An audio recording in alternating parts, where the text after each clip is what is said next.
वाढदिवस हा मनुष्याच्या जीवनातील एक महत्त्वपूर्ण दिवस असतो।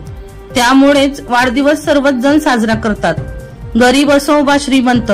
काही लोक या दिवशी घरी धार्मिक अनुष्ठान करतात, तर काही जण या दिवशी आपल्या मित्र आणि नातेवाईकांसमवेत पार्टी करतात।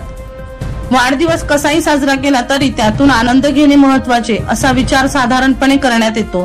त्याचप्रमाणे सातारा सिव्हिल हॉस्पिटलमध्ये जय म्हणजे जय शंकर संकपाळ यांचा वाढदिवस करण्यात आला। त्याचबरोबर हॉस्पिटलमधील गोरगरीब पेशंट व त्यांच्या नातेवाईकांना जेवण वाटप करण्यात आले। अशा परिस्थितीत चांगला वाढदिवस साजरा झाला। शंकर संकपाळ यांचा रिपोर्ट, बुलंद पोलीस टाइम, सातारा।